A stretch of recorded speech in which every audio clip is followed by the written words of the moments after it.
नमः संस्कृताय। रीट की कक्षा में मैं सर्वभूषण आपका स्वागत करता हूं। रीट के पुराने पेपर हैं, ये 2017 का पेपर है कक्षा 1 से 5 के लिए। तो 2017 माध्यमिक शिक्षा बोर्ड राजस्थान अजमेर रीट यानी Rajasthan eligibility examination for teachers 2017 Sanskrit का पेपर है कक्षा 1 से 5 भाषा फर्स्ट। अत्र 63 प्रश्नाः सन्ति सर्वे प्रश्नाः समाधेयाः। 30 प्रश्न हैं और सभी प्रश्नों को आपको समाधान करना है। थोड़ा सा बड़ा करके पढ़ लीजिए इसे।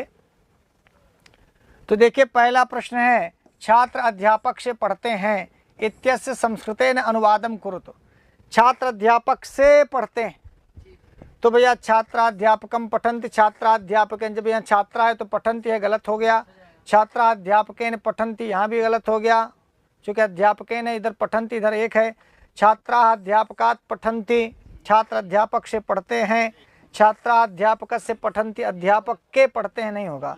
तो यही सी वाला उत्तर सही हो जाएगा क्योंकि छात्रा में बहुवचन है और पठन्ति में बहुवचन है और अध्यापक से नित्य पढ़ते हैं, इसलिए अध्यापकात में पंचमी लग गई। छात्रा अध्यापकात पठन्ति। आख्यातोपयोगे एक सूत्र है, आख्याता की अपादान संज्ञा हो करके पंचमी लग गई। छात्रा अध्यापकात पठन्ति, यही सही हो जाएगा। फिर देखिए, माता भोजनम पचति अस्य वाक्यस्य वाच्य परिवर्तनम कुरुत। देखिए वाच्य परिवर्तन भी परीक्षा में आ रहा है। तो माता की तृतीया हो जाएगी तो बन जाएगा मात्रा, भोजनम का भोजनम और पचति को पच्यते, और यही शायद डी उत्तर आपका सही हो जाएगा। पक्का ना? मातया मात्रेण मातुः में किसी में तृतीया नहीं है, इसलिए मातया भी गलत, मात्रेण भी गलत, मातुः भी गलत। जब कर्मवाच्य कहे तो सीधे आप तृतीया देखो और माता की तृतीया देखोगे तो मात्रा मिल जाएगा, मार के चले आना एकदम 100%, चूँकि मातया होता नहीं तृतीया में और ये तीनों गलत हो जाएंगे। तीसरा देखो, वकारस्य उच्चारण स्थानम विद्यते। छोटे उपध्याय अब दिख रहा है, वकारस्य उच्चारण स्थानम विद्यते। कंठ तालु की कंठोष्ठम की दंतोष्ठम की ओष्ठौ। सूत्र याद करिए, वकारस्य दंतोष्ठम, तो वकार से दंतोष्ठम के हिसाब से बी वाला उत्तर सही हो जाएगा। एक उच्चारण स्थान से भी सवाल पूछ रहा है। अकु विसर्जनीया नाम कंठा, इच्वशा नाम तालु, ऋच्वशा नाम मूर्धा, ऋतुलशा नाम दंताः, उपपदमानीया नाम ओष्ठौ। ये दैतो कंठ तालु, ओ दैतो कंठोष्ठम, वकार से दंतोष्ठम। यमगणना नाम नासिका च, जीवामूली से जीवामूलम, नासिका अनुस्वारस्य, तो ये वकार से दंतोष्ठम हो जाएगा। मूर्धा स्थानीय वर्ण वर्तते, ये भी उच्चारण स्थान से है। देखिए ऋटुरषाणाम मूर्धा, तो ये री वर्ण मूर्धा का है, आवर्ण कंठ का है, पावर्ण ओष्ठ का है, सा वर्ण ये हाँ इचु, ये सा ना, ये वाला तालु नहीं है, ये दंत है, ये दंती है।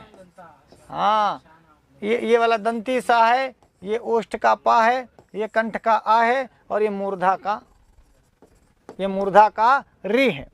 तो ये ए वाला विकल्प सही हो जाएगा। झाजी छोटे उपध्याय, हाँ छोटा उपध्याय ध्यान दें। वाक्यमिदं संशोधयत, नृपा खलाय शतम दंडयत।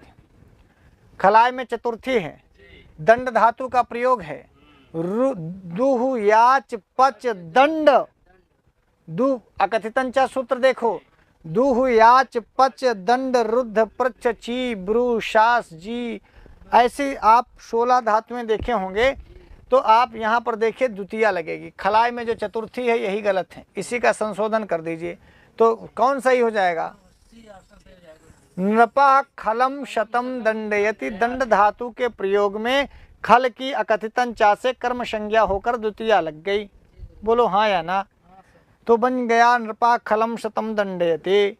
संस्कृत भाषा शिक्षणानाम विकासा भवति। संस्कृत भाषा शिक्षण का विकास होता है नाटक से कि दर्शन से, कौशल से कि पठन से। देखिए हाँ, कौशलई श्रवण भाषण पठन लेखन कौशलई ही संस्कृत भाषा शिक्षणानाम विकासा भवति। तो कौशलई ही चतुर्विध कौशलाः चत्वारः कौशलाः सन्ति। श्रवण भाषण पठन लेखन ना। 6 क्वेश्चन आपने पढ़ लिया। आइए आपको 7वां क्वेश्चन दिखाते हैं। और 7वां क्वेश्चन जो चेतक की पुस्तक में प्रकाशित है, ये चेतक पुस्तक है, संस्कृत गंगा द्वारा प्रकाशित है चेतक नाम से। 7वां क्वेश्चन, बालकेषु कल्पना शक्तेः विकासः भवति। बालकों में कल्पना शक्ति का विकास होता है कथा नायक विधिना, कथा कथन विधिना, भाषण विधिना या वाद विवाद विधिना? देखिए, बालकों में जो कल्पना शक्ति होगी ना, कल्पना, कथा, कहानी, कथा में छात्र सोचता है, बोलता है, सुनता है, ये फिर ये फिर ये, तो कल्पना शक्ति का विकास करना है तो कथा कथन विधि से करना पड़ेगा। समझ गए? अब आप राइट है ना, कथा कथन विधि ना? हाँ। अब देखिए, संस्कृत भाषा शिक्षणे अनुवाद विधि का उच्यते। संस्कृत भाषा शिक्षण में अनुवाद विधि किसे कहते हैं? प्रश्न पढ़ूं कि तुरंत आप उत्तर दीजिए। श्रोत्र विधि, भंडारकर विधि, व्याकरण विधि और पारायण विधि। देखिए, भाषा, संस्कृत भाषा के शिक्षण में अनुवाद विधि ही भंडारकर विधि। भंडारकर विधि क्या है? अनुवाद विधि ही। और कुशाग्र सामान्य मंद बुद्धि छात्राणाम कृते कहा सिद्धांता समुपयुक्ता। कुशाग्र हो, सामान्य भी हो, मंद बुद्धि के छात्र भी हो, तो इनके लिए कौन सा सिद्धांत अच्छा उचित होगा? बोलिए, कौन वाला होगा? वैयक्तिक भिन्नतायाः सिद्धांतः। कैसा सिद्धांत? हाँ, वैयक्तिक भिन्नतायाः सिद्धांतः। इसी के आधार पर आप इसको कुशाग्र, सामान्य और मंदबुद्धि के छात्रों को बांटेंगे। 10वां प्रश्न देखिए, संस्कृत भाषा शिक्षणे प्रथमं मौखिक कार्यं ततः लिखित कार्यं च भवेत् इत्यत्र संस्कृत भाषा शिक्षण सिद्धांतः कः? ये भाषा शिक्षण का कौन सा सिद्धांत है कि संस्कृत भाषा के शिक्षण में पहले मौखिक कार्य फिर लिखित कार्य? तो ये संस्कृत भाषा शिक्षण का कौन सा सिद्धांत है? पहले मौखिक कार्य, हाँ, अनुपातस्य क्रमस्य च सिद्धांतः। हाँ, पहले मौखिक कार्य और मौखिक कार्य को देखने के बाद लिखित कार्य, तो इन्हीं में अनुपात बैठा करके देखा जाता है कि कौन ज़्यादा बेटर है, तो अनुपातस्य क्रमस्य सिद्धांतः। और एक बड़ी मज़ेदार बात है कि पूर्व ज्ञानात् परम, पूर्व ज्ञान के बाद नवीनम ज्ञानम प्रदेयम, नया ज्ञान देना चाहिए। इत्यत्र शिक्षण सिद्धांतस्य किम सूत्रम? पहले पूर्व ज्ञान के आधार पर नवीन ज्ञान दिया जाए तो ये शिक्षण सिद्धांत के अंतर्गत क्या सूक्ष्मात स्थूलम प्रति है कि ज्ञातात अज्ञातम प्रति, संश्लेषणात् विश्लेषणम प्रति कि कठिनात् सरलम प्रति?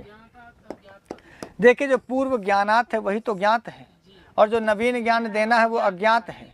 तो पूर्व ज्ञान अज्ञात है तो ज्ञात से अज्ञात की ओर जाएंगे ना, बी वाला। पूर्व ज्ञानात् परम नवीनम ज्ञानम, नवीनम ज्ञानम अज्ञातम, लेकिन पूर्वम ज्ञानम ज्ञातम, तो ज्ञात से अज्ञात की ओर जाना, यही पूर्व ज्ञानात् परम नवीनम ज्ञानम प्रदेयम। ये शिक्षण सिद्धांत ज्ञात से अज्ञात की ओर है। थोड़ा सवाल पढ़ेंगे, थोड़ा उत्तर देखेंगे, समझ में आ जाएगा, है ना। 12वां प्रश्न देख लीजिए, गुरुमुखम इति साधनम विद्यते। भाषण कौशल का, श्रवण कौशल का, लेखन कौशल का, पठन कौशल का। गुरुमुख से यदि आप पढ़ते हैं, गुरुमुख से, तो ये कौन सा साधन है? देखिए, गुरु बोलेंगे, छात्र सुनवाई करेंगे, तो छात्रों का श्रवण कौशल ही बढ़ेगा। पहले क्या होता था, गुरुजन लोग बोलते थे और छात्र सुनते थे। बोलिए हाँ या ना?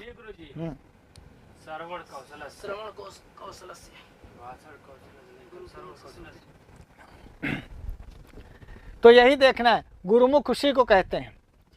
मुख किसका? गुरु का। और कान किसका? छात्र का। तो श्रवण कौन करता है? कान। तो गुरुजी बोलेंगे, छात्र सुनेगा, तो श्रवण कौशल का विकास होगा। देखिए, बड़ा कॉमन है भैया, कुछ नहीं, बस दिमाग लगाना है कि जब गुरुजी बोली है तो हम भाषण तो नहीं करेंगे। गुरुजी बोलेंगे और आप भाषण करें तो मारे डंडा तुम्हारा गोड़ हाथ टूट रही है, भाषण कौशल हो नहीं सकता। गुरुजी बोल रहे हैं और तुम पढ़ रहे हो अलग, तब भी गुरुजी नाराज होंगे। गुरुजी बोल रहे हैं, तुमको कुछ सुना रहे हैं और तुम लिख रहे हो, तो बाकी वैसे भी आप खुद गुरु बन के सोचिए। तो गुरुमुख ये जो है श्रवण कौशल का विकास करता है। संस्कृताध्यापन से दृश्य श्रव्य साधन, माने श्रव्य भी हो और दृश्य भी हो, सुना भी जा सके, देखा भी जा सके। ऐसा कौन साधन है संस्कृत अध्यापन के लिए जो देखा सुना जाता हो? प्रतिकृति, फोटो, श्यामपट देखा जा सकता है, ध्वनि अभिलेख सुना जा सकता है, प्रतिकृति देखी जा सकती है। दूरदर्शन ऐसा है जो देखा भी जा सकता है, सुना भी जा सकता है। तो यही सी वाला उत्तर सही हो जाएगा, क्योंकि ये दूरदर्शन श्रव्य भी है और दृश्य भी है ना, श्रव्य दृश्य दोनों हो जाएगा। अब आप समझ गए होंगे। अब आइए 14वां, ये देखिए 14 नंबर, ये आ गया 14। इतना बड़ा ठीक है? हाँ, नहीं ना ठीक हो तो और बड़ा कर दें। अब देखिए 14 नंबर में संस्कृत भाषा शिक्षण समये, संस्कृत भाषा शिक्षण समये नगरस्य भौगोलिकीं स्थितिं अवगन्तुं कस्य अधिगम साधनस्य प्रयोगः कर्तुं शक्यते। संस्कृत भाषा शिक्षण के समय टीचर नगर की भौगोलिकी स्थिति बताना चाहता है, नगर का भूगोल। तो ऐसी स्थिति को जानने के लिए हम अधिगम का कौन सा साधन प्रयोग करेंगे? क्या छात्रों को रेखा चित्र दिखाएंगे, कि श्याम पट्ट दिखाएंगे, कि मानचित्र दिखाएंगे, कि पत्रक दिखाएंगे? देखिए भूगोल उगोल हमें बताना है कि भैया तुम्हारा गांव यहाँ है, नहर यहाँ है, फलाना गांव यहाँ है, ढमका गांव यहाँ, ये जिला यहाँ है।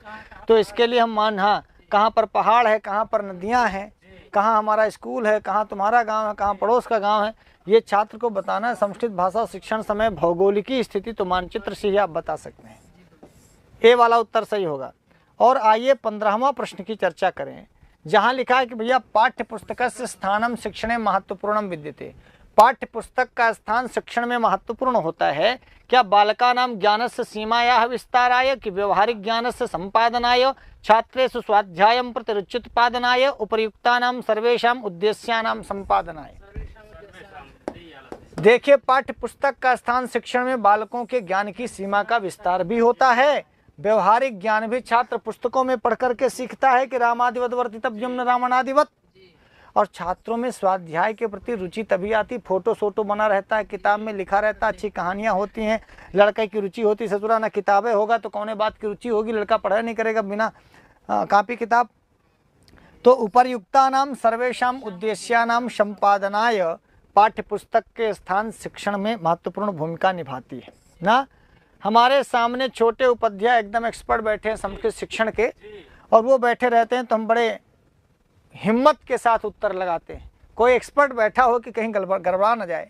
शिक्षण विधि नाम समीकरणे शिक्षा स्तर से उन्नतिकरणे च सहायकम भवति। शिक्षण विधियों के समीकरण और शिक्षा स्तर को उन्नति प्रदान करने में सहायक क्या होता है?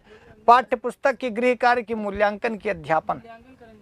देखिए शिक्षण विधियों में समीकरण और शिक्षा स्तर का उन्नति हो रही है कि अवनति हो रही है, ये जब तक आप मूल्यांकन नहीं करेंगे तब तक नहीं पता चलेगा। छात्र का मूल्यांकन ही आपके शिक्षा स्तर के उन्नति और अवनति में कारक है। 100 में सब 10-20 नंबर पा रहे हैं, मतलब आपका शिक्षा स्तर अवनति को जा रहा है। और यदि शिक्षा का स्तर 90, 95, 96, 98, 100 में आपके लड़के पा रहे हैं, मतलब शिक्षा स्तर आपके मूल्यांकन से ज्ञात हुआ कि उन्नतिकरण है। तो ये तो पढ़ के ही पता चल जाएगा कि शिक्षण विधि नाम समीकरणे शिक्षा स्तर उन्नतिकरणे च सहायकम भवति। पाठ्य पुस्तकें देख करके आप थोड़ी जानेंगे कि आपका शिक्षा स्तर उन्नत है। बहुत अच्छी अच्छी किताबें पढ़ने लड़के लिए रहते, पता चला पढ़ते नहीं है। छात्राणां गृह कार्यस्य मूल्यांकनम भवितुम शक्नोति। छात्रों के गृह कार्य का मूल्यांकन हो सकता है बाह्य मूल्यांकनेन, साक्षात्कारेण, संभाषणेन, आंतरिक मूल्यांकनेन। पक्का? हाँ, गृह कार्य देते हैं, मूल्यांकन करते हैं, तो हम उसका साक्षात्कार तो लेते नहीं, और वो संभाषण आके करता नहीं, हम कॉपी किताब में देते, वही आंतरिक मूल्यांकन ये होगा। वो घर में जाकर के कितना करता है, पढ़ता है कि नहीं पढ़ता है, घर में इसकी क्या स्थिति है, दिन भर गेम खेलता है कि कभी पढ़ता भी है। और शलाका परीक्षा क्या है? मौखिकांतर्गता है कि लिखितांतर्गता कि प्रश्नांतर्गता कि अभयान्तर्गता? देखिए पूरी तरह से शलाका परीक्षा मौखिकांतर्गता है। शलाका में एक जगह शलाका रख दी जाती है, ऐसे किताब होती है, उसी में ऐसे शलाका रख दिए, बंद कर दिए, और जहाँ शलाका रखी वहीं से वे एक अक्षर पढ़ेंगे, उसके आगे आपको पढ़ना होता है। उसी में से कुछ पूछते हैं, जांचते हैं, पछोड़ते हैं, पूछते पछोड़ते हैं। तो शलाका परीक्षा पूरी तरह से मौखिकांतर्गता है, ये मौखिकी परीक्षा है। और छात्राणाम दैनिक कार्याणाम सर्वासाम परीक्षाणाम च मूल्यांकनम भवेत्। छात्रों के दैनिक कार्यों और सभी प्रकार की परीक्षाणाम, सभी प्रकार की परीक्षाओं का मूल्यांकन हम आंतरिक मूल्यांकन से करते हैं कि सतत मूल्यांकन से, कि बाह्य मूल्यांकन से, कि परीक्षा? देखिए छात्रों का दैनिक कार्य लिखा है, दैनिक कार्य, और लिखा है सर्वासाम परीक्षाणाम च मूल्यांकनम। जब सर्वासाम परीक्षाणाम मूल्यांकन करना है और दैनिक कार्यों तक का मूल्यांकन करना है तो सतत मूल्यांकन के द्वारा ही संभव। घर में क्या कर रहा है, बगीचा में तो नहीं भाग गया है, मौसी के यहाँ तो नहीं भाग गया है, दिन भर गेम तो नहीं खेलता रहता है, हर समय सुरती तम्बाकू तो नहीं खा रहा है। सतत मूल्यांकन, सभी परीक्षाओं का मूल्यांकन और दैनिक कार्यों का मूल्यांकन बिना सतत मूल्यांकन के आप कर नहीं सकते। और 20वां नंबर देखिए, संस्कृते मौखिक परीक्षया कस्य कौशलस्य मूल्यांकनम कर्तुम न शक्यते। ना को पढ़ लेना। संस्कृते मौखिक परीक्षया कस्य कौशलस्य मूल्यांकन कर्तुम न शक्यते। श्रवण का, कि भाषण का, कि पठन का, कि लेखन का। देखिए मौखिक परीक्षा, इस कौशल का मौखिक परीक्षा लेंगे तो सुने, क्या सुना है, क्या बोल रहा है, क्या पढ़ा है, सब आप मौखिक परीक्षा से कर सकते हैं। पर मौखिक परीक्षा में लिखता कैसे है, मौखिक की परीक्षा में वो लिख पाता है कि गलत लिखता है, कि उसका अक्षर दोष है, वर्ण दोष है, राइटिंग कैसी है, ये लेखन कौशल का हम मूल्यांकन नहीं कर पाते हैं मौखिक परीक्षा के द्वारा। लेकिन मौखिक परीक्षा में हमने कितना बोला, मास्टर कितना बोला, लड़का कितना सुना, यदि सही सुनेगा तो मौखिक परीक्षा में सही बोलेगा, और जब सही सुना ही नहीं, मतलब श्रवण कौशल का भी मूल्यांकन हो सकता है मौखिक परीक्षा से। भाषण बोलेगा तो भाई भाषण माने बोलना, और पढ़ा कितना है तो ये भी मौखिक परीक्षा से हम पूरा मौखिक परीक्षा से करवा लेंगे, बस लेखन बस का नहीं करवा सकते। अधोलिखितम अपठितम गद्यांशम आधारीकृत्य प्रश्नाः समाधेयाः। नीचे लिखे अपठित गद्यांश को पढ़कर प्रश्न 21 से 25 तक का हमें उत्तर देना है। देखिए लिखा है कि अस्माकं तु निश्चितं मतम, हम लोगों का तो यह मत निश्चित है कि यह संस्कृत भाषा एवं विश्व भाषा पदम अर्हति, कि संस्कृत भाषा ही विश्व भाषा का पद के योग्य है, विश्व भाषा के योग्य है संस्कृत भाषा। जगत या अपि Sanskrit Prakrit Latin Greek English आद्याः भाषाः, जो संसार में जो भी संस्कृत प्राकृत लैटिन ग्रीक अंग्रेजी आदि इत्यादि भाषाएं हैं, तत्र तत्र देशेषु प्रचलिताः दृश्यन्ते, उन देशों में प्रचलित भाषाएं हैं। तासु संस्कृत भाषा एवं, उन भाषाओं में संस्कृत भाषा ही सौष्ठने सारल्ये माधुर्ये च श्रेष्ठा। संस्कृत भाषा का सौष्ठव माने उसके शब्द और अर्थ, उसकी सरलता, उसका माधुर्य सभी भाषाओं से श्रेष्ठ है। कस्याम अपि अन्यस्याम भाषायाम, किसी भी दूसरी भाषा में न तादृक् सर्वांग पूर्णम यादृक् संस्कृत भाषायाम, वैसी सर्वांग पूर्णता किसी भाषा में नहीं है जैसी संस्कृत भाषा में है। न तो तादृशी वैज्ञानिकी लिपि, ना तो उस तरह की वैज्ञानिकी लिपि है यादृशी संस्कृत भाषायाम, जैसी लिपि संस्कृत भाषा की वैज्ञानिकी लिपि है वैसा और किसी भाषा की नहीं। हाँ, अब देखिए इन्होंने लिखा इसके बाद कि अस्माकम इत्यत्र का विभक्ति, तो भैया अस्माकम में षष्ठी है। अस्माकम में यह आप पढ़ रहे हैं चेतक पुस्तक का रीट का पेपर, तो चेतक पुस्तक में जो रीट का पेपर छपा है उसमें आरपीएससी का फर्स्ट ग्रेड भी, सेकंड ग्रेड भी, प्राध्यापक परीक्षा भी, असिस्टेंट प्रोफेसर भी हैं, रीट के पेपर, सेट के पेपर, सारे पेपर हैं। ये चेतक विशेष रूप से राजस्थान के लिए लिखी गई है। तो अस्माकम इत्यत्र का विभक्ति, तो भैया षष्ठी है, ये वाला उत्तर हो जाएगा। इस पुस्तक को आप मंगा सकते हैं। इस पुस्तक को मंगाने के लिए 8004545095 या तो 096, इन दोनों नंबरों पर आप कॉल कर सकते हैं। 8004545095 और 8004545096 पे कॉल करिए, बोलिए हमको चेतक चाहिए। चेतक घोड़ा नहीं है, यह चेतक नाम की पुस्तक है जिसमें आरपीएससी यानी राजस्थान के सभी प्रश्न पत्रों को स्रोत सहित हल किया गया है। देखिए विजयी भव सर्वज्ञ भूषण के पेज 128 में अस्माकम में षष्ठी है, ऐसा उत्तर आपको मिल जाएगा। इस प्रकार का स्रोत लिख करके बताया गया है। 21 क्वेश्चन आपने पढ़ लिया। आइए 22 से 30 पढ़ते हैं। 22वां प्रश्न क्या हो सकता है? देखिए 22वां प्रश्न ये है कि संस्कृत भाषैव इत्यत्र संधि विच्छेदः करणीयः। संस्कृत भाषैव इत्यत्र संधि विच्छेदः करणीयः। तो संस्कृत भाषा धन एव, संस्कृत भाषा धन एव, भाषा में आ है, आ के बाद ए है, आ ए मिलकर के ऐ हो गया। संस्कृत भाषा में वृद्धि संधि है, आ के बाद ए आए तो ऐ हो जाए, यही वृद्धि है। तो संस्कृत भाषा में क्या हुआ? वृद्धि संधि हो गई। ये तो 22वां प्रश्न आपने हल कर लिया। क्यों गुरुजी? 23वां देखो। लिखा है संस्कृत भाषायां वैज्ञानिकी लिपि विद्यते, अत्र वाक्य विशेषण पदम लिखत। संस्कृत भाषा वैज्ञानिकी लिपि है, इसमें विशेषण कौन है? लिपि है कीदृशी? वैज्ञानिकी। तो लिपि विशेष पद है, वैज्ञानिकी विशेषण पद है। बोलो। तो पूछ रहा है कि इसमें विशेषण पद कौन है? विशेषण। विशेष से पूछता तो लिपि हो जाता, विशेषण है तो वैज्ञानिकी हो जाएगा। भाई संस्कृत भाषा में वैज्ञानिकी लिपि है। क्या है? लिपि है। लिपि विशेष पद है और वैज्ञानिकी उसका विशेषण है। छोटे उपाध्याय 24वें प्रश्न में ये लिखा है कि व्याकरणम इत्यत्र कः प्रत्यय। व्याकरणों में प्रत्यय होता है। वी आंग क्रि और लिट, वी उपसर्ग पूर्वक आंग उपसर्ग पूर्वक क्रि धातु से लिट करेंगे तो व्याकरणम बनेगा। हम सोचे व्याकरणम में कौनो प्रत्यय नहीं है गुरु। व्याकरणों में प्रत्यय, व्याकरणों में धातु, व्याकरणों में उपसर्ग।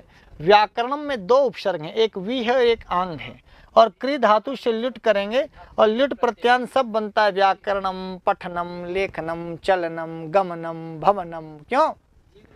25वां क्वेश्चन पढ़ो। विश्व भाषा इत्यत्र समास विग्रह वर्तते। विश्व भाषा मतलब होता क्या है? विश्व की भाषा। तो विश्व की को षष्ठी में करेंगे तो विश्व से बन जाएगा। तो भैया यही सही हो जाएगा, बी वाला। बी दो बार नहीं बोलना, नहीं तो बी का मतलब बी भी हो जाएगा। हाँ, तुम्हारे पास तो है, उनके पास है नहीं। तो विश्वस्य भाषा विश्व भाषा, षष्ठी का लोप कर षष्ठी तत्पुरुष बना।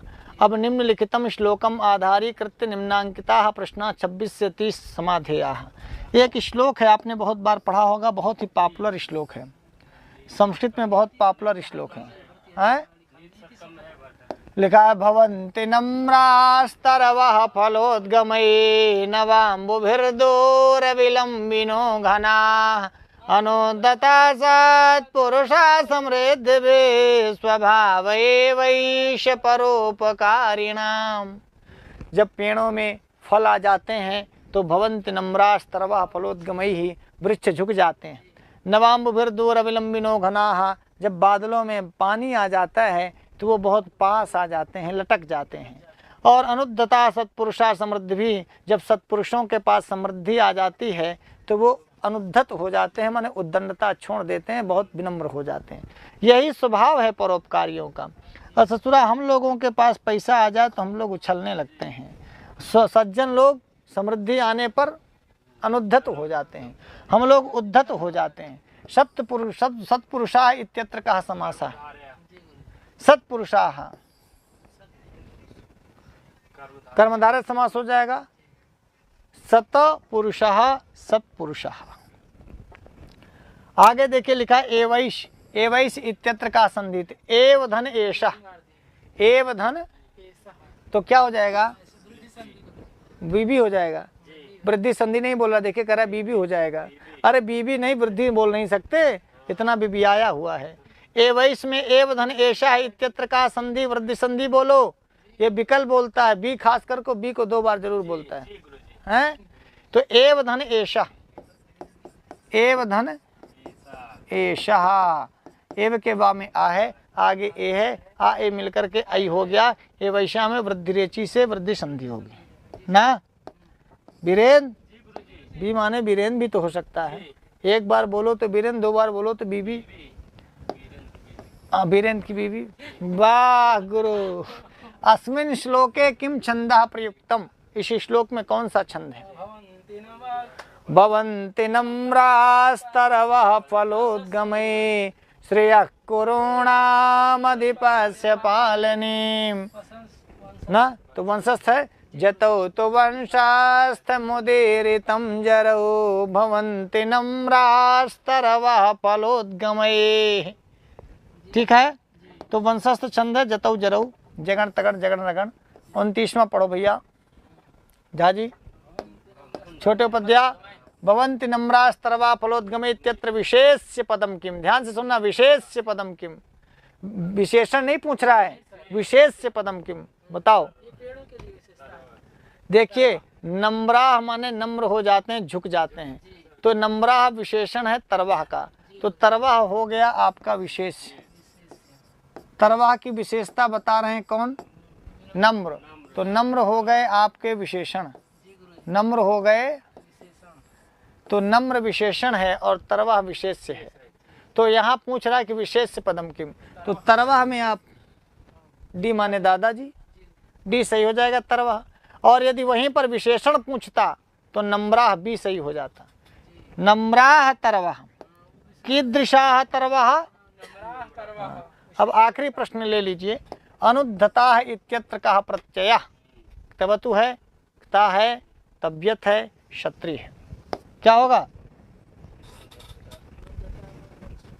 अनुद्धताः कः प्रत्ययः? क्ता प्रत्यय। क्या है, समझ में आ गया? तो अनुद्धता में क्ता प्रत्यय लगाया मित्रों, तो ये हो गया अनुद्धता इत्यत्र कहा प्रत्यय, क्ता प्रत्यय हो जाएगा। मित्रों आज रीट का पेपर हम लोग हल कर रहे थे, अगली बार फिर से हम कोई और नए पेपर के साथ उपस्थित होंगे। तब तक के लिए नमः संस्कृताय।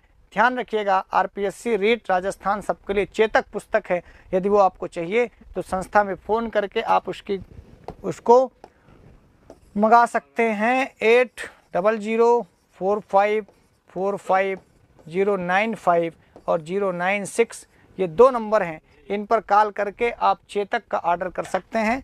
और चेतक में छूट भी है इस समय आपके लिए, आरपीएससी के सारे पेपर चेतक में इकट्ठे किए गए। मैं उम्मीद करता हूँ चेतक आपको बहुत पसंद आएगा, क्योंकि चेतक राजस्थान की शान है और यही संस्कृत जगत में इसको इस प्रकार से बनाने की कोशिश की गई कि आपके लिए आन बान शान बने चेतक। आज के लिए इतना ही। नमः संस्कृताय।